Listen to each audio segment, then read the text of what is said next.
You've done it again. You can feel it happening even as you do it. The goal is within reach, the thing you've worked for, planned for, dreamed of for months or years. And instead of excitement, there's this cold dread in your stomach. You find yourself procrastinating, missing deadlines, self-sabotaging in small, almost invisible ways. Your friends think you're crazy. This is what you wanted, they say. Why are you pulling back now? But they don't understand what you're beginning to realize. You're not afraid of failure. You've been afraid of failure your whole life, and you've learned to manage that fear.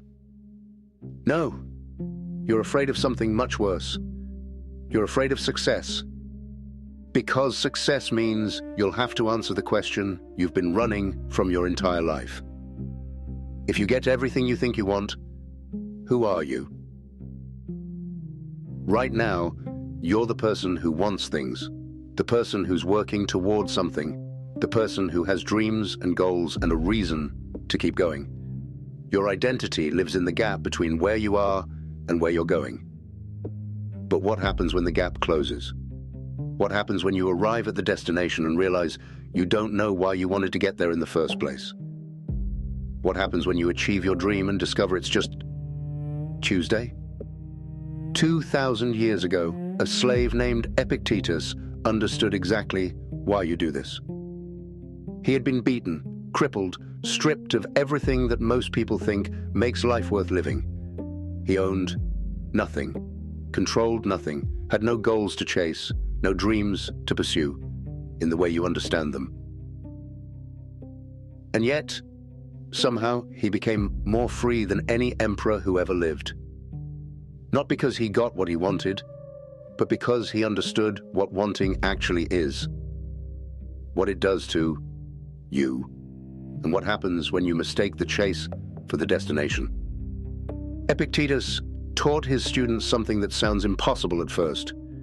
He said, wealth consists not in having great possessions, but in having few wants. But he wasn't talking about minimalism or simple living. He was talking about the prison you've built for yourself. Every desire you have creates a gap between who you are and who you think you need to become. Every goal you set makes you incomplete in this moment. Every dream you chase turns the present into a waiting room.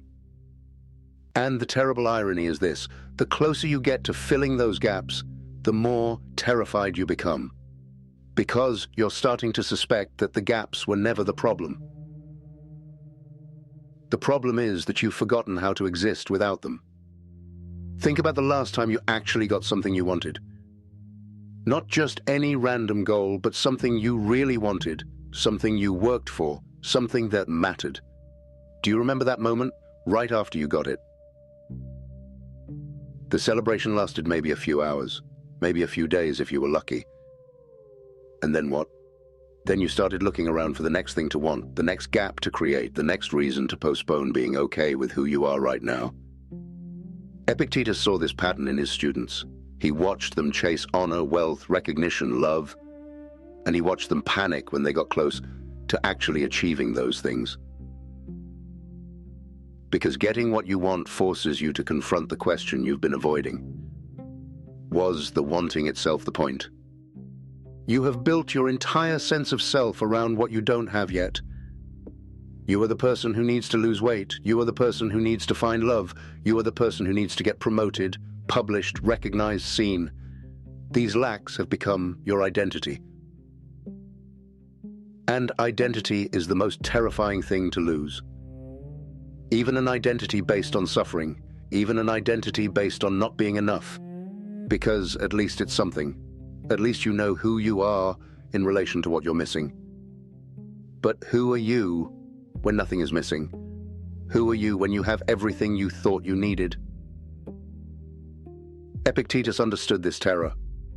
He wrote, "We were born into this world to work together. Not to achieve, not to acquire. To work together. To be, not to become." Here's what Epictetus knew that you're just beginning to discover. True freedom isn't getting what you want. It's not needing to want anything in order to be okay with who you are. He told his students, "No one can have all he wants, but a man can refrain from wanting what he has not got and cheerfully make the best of a bird in the hand." This isn't resignation. This isn't giving up on your dreams. This is something far more radical. This is discovering that you are already complete, that your worth isn't dependent on your achievements, that your identity isn't built on your lacks. The slave understood something that you, with all your freedom and opportunity, have forgotten. You are not your wants. You are not your goals. You are not the gap between where you are and where you think you need to be. The reason you sabotage yourself right before success isn't mysterious. It's because some part of you knows the truth. Some part of you realizes that achieving your goals won't give you what you're really looking for. You're not looking for the thing itself. You're looking for the feeling of being enough. You're looking for the moment when you can finally stop trying to be someone else. When you can finally rest. When you can finally be okay with who you are. But here's what Epictetus understood, and what terrifies you. That moment isn't waiting for you at the end of your achievements. It's available to you right now. It always has been. The anxiety you feel when success approaches is the anxiety of realizing you've been looking in the wrong place your entire life. Or that, in the discourses, Epictetus taught something that sounds almost cruel at first. When I see a man in anxiety, I say, what does this man want? If he did not want things not in his power, how could he be anxious? He's not being dismissive of your pain. He's pointing to its source. Your anxiety about getting what you want isn't really about the goal itself. It's about realizing that your peace of mind has been held hostage by things outside your control. The promotion, the relationship, the recognition, the achievement, all of it outside your control. And when you get close to actually receiving these things, you panic. Because you realize that even if you get them, you still won't be in control of whether you get to keep them. And if your worth depends on keeping them, you're never safe. You're never enough. You're never free. The most terrifying moment in a human life isn't when you fail to get what you want. It's when you get what you want and realize it wasn't what you were actually looking for. Because then you have to face the real question. What were you looking for? And the answer, if you're honest, is always the same. You were looking for permission to be okay with yourself. You were looking for evidence that you matter. You were looking for proof that you're enough. But no external achievement can give you those things. No goal can grant you that permission. No success can provide that proof. Epictetus knew this. He wrote, "Wealth consists not in having great possessions, but in having few wants. Not because having few wants makes you happy, but because it forces you to find the thing you were really looking for all along, the thing that was never missing, the thing that was never broken, you." This is why Epictetus focused so intensely on what he called the present impression. Not because the present moment is magical, but because it's the only moment where you exist without your wants.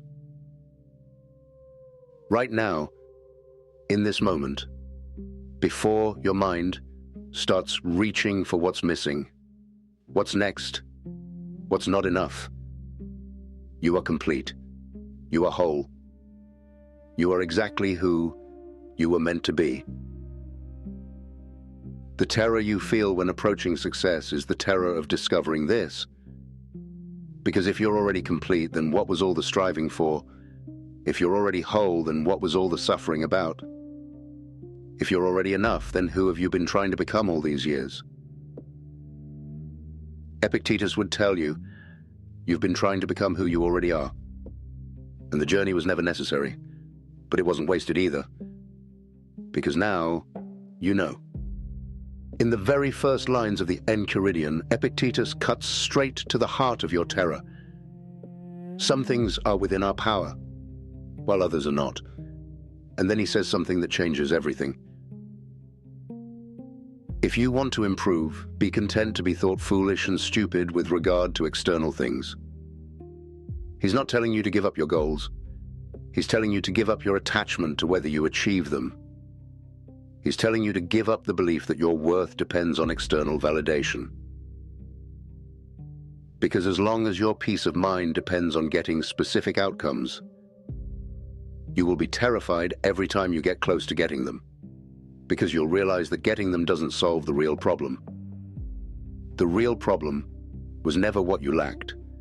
The real problem was that you thought something was lacking at all. You've been living by a myth your entire life. The myth that you are incomplete and that achievements will complete you. The myth that you are not enough and that external validation will make you enough. The myth that you are broken and that getting what you want will fix you. But Epictetus understood something that sounds almost impossible. You were never incomplete. You were never not enough. You were never broken.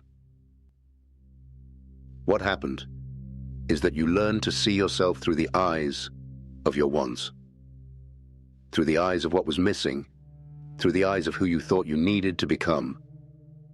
And those eyes can only see lack. They can only see problems to solve and gaps to fill. But there's another way to see. There's another way to be, and it doesn't require achieving anything. It just requires remembering what was true before you learn to forget. One of Epictetus's students once asked him, "How can I be happy?" And Epictetus gave an answer that probably frustrated the student at first. By wanting what happens, not what you wish would happen. The student was asking for a technique, a strategy, a way to get happiness. But Epictetus was pointing to something else entirely. Happiness isn't something you achieve. It's something you are when you stop trying to be something else. The terror you feel when approaching your goals is the terror of discovering this. Because if happiness isn't something you achieve, then what have you been working toward all these years? And the answer is both devastating and liberating. You've been working toward the permission to stop working toward anything. You've been trying to earn the right to be okay with who you already are. When you get close to achieving your goals, you experience what feels like identity collapse. But it's not actually collapse. It's revelation. You're discovering that the identity you built around your wants and lacks and goals was always false. It was always constructed. It was always just a story you told yourself about who you needed to become. And underneath that story is something much simpler and much more true. You are, not you are this, or you are that. Just you are. Epictetus lived this truth. A slave who owned nothing, who controlled nothing, who could claim no achievements in the way the world measures achievement. And yet, he was more free than any emperor, because he knew who he was without needing to become anyone else, because he found his worth in being, not in becoming. And this terrifies you, because if it's true for him, it might be true for you too. Epictetus taught his students a practice that sounds almost impossible in our world. The practice of enough. Not the practice of having enough things, the practice of being enough. Exactly as you are, right now. He would tell them, don't demand that things happen as you wish. Wish that they happen as they do happen, and you will go on well. This isn't resignation. This isn't giving up. This is the most radical act possible. Choosing to be complete in this moment. Choosing to find your worth in what is, not in what could be. choosing to rest in who you are, not in who you might become. And this is why you sabotage yourself when success approaches. Because some part of you knows that if you practice enough, if you learn to be complete in this moment, you won't need the achievement anymore. And then who will you be? In Discourse 4.1, Epictetus makes a statement that sounds almost absurd. The only true possession is our capacity for choice. Everything else, your body, your reputation, your achievements, your relationships, can be taken from you. But your capacity to choose how to respond to any situation, that's yours. That's where your freedom lives. That's where your worth resides. And this is what terrifies you about success. It threatens to convince you that your worth comes from external things, things that can be lost, things that can be taken, things that depend on forces outside your control. But if your worth comes from your capacity for choice, if your freedom lives in how you respond rather than in what you achieve, then you're already everything you were trying to become. You already have everything you were trying to get. And this changes everything. There will come a moment when you realize something that seems impossible right now. The seeking itself was the prison. Not the not having, not the failure to achieve. The seeking. The constant reaching for what's next. The perpetual dissatisfaction with what is. The endless story that you're not enough yet. Epictetus understood this. He wrote, "It's not what happens to you, but how you react to it that matters." He wasn't talking about positive thinking. He was pointing to the moment when you realize that your peace doesn't depend on what happens to you. Your worth doesn't depend on what you achieve. Your completeness doesn't depend on what you acquire. And in that moment, the terror transforms into something else entirely. Relief, freedom, the profound rest of realizing you were never broken, you were never incomplete, you were never not enough. You were just seeking in the wrong direction. When the seeking ends, something begins. Not a new goal, not a new project, being.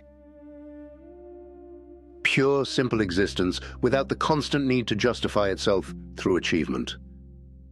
Without the constant need to prove itself through external validation. Without the constant need to complete itself through acquisition. This is what Epictetus found in that Roman prison. Not the absence of desire, but the presence of completion. Not the end of goals, but the end of the belief that goals could give him what he was really looking for. And what he was really looking for, what you are really looking for, was always the same thing. Permission to exist as you are. Permission to be enough without earning it. Permission to matter without proving it. That permission was never external. It was never conditional. It was never something you had to achieve. It was always yours. It was always available. It was always now. A slave in ancient Rome understood something that you, with all your freedom and opportunity, are just beginning to remember. He understood that true freedom isn't getting what you want. It's discovering that what you really wanted was never outside you. It was never in the future. It was never contingent on achievement. It was never dependent on external validation. What you really wanted was always the same thing. To be okay with who you are. To feel complete in this moment. To exist without apology or justification. To be without needing to become. And this is available to you right now. Not after you achieve your goal, not after you fix what's wrong, not after you become who you think you need to be. Right now, in this moment, exactly as you are. This is the echo that has been calling to you across 2,000 years. The voice of a crippled slave who found more freedom in chains than most people find in a lifetime of choices. These are the echoes of Epictetus, and they were always meant for you.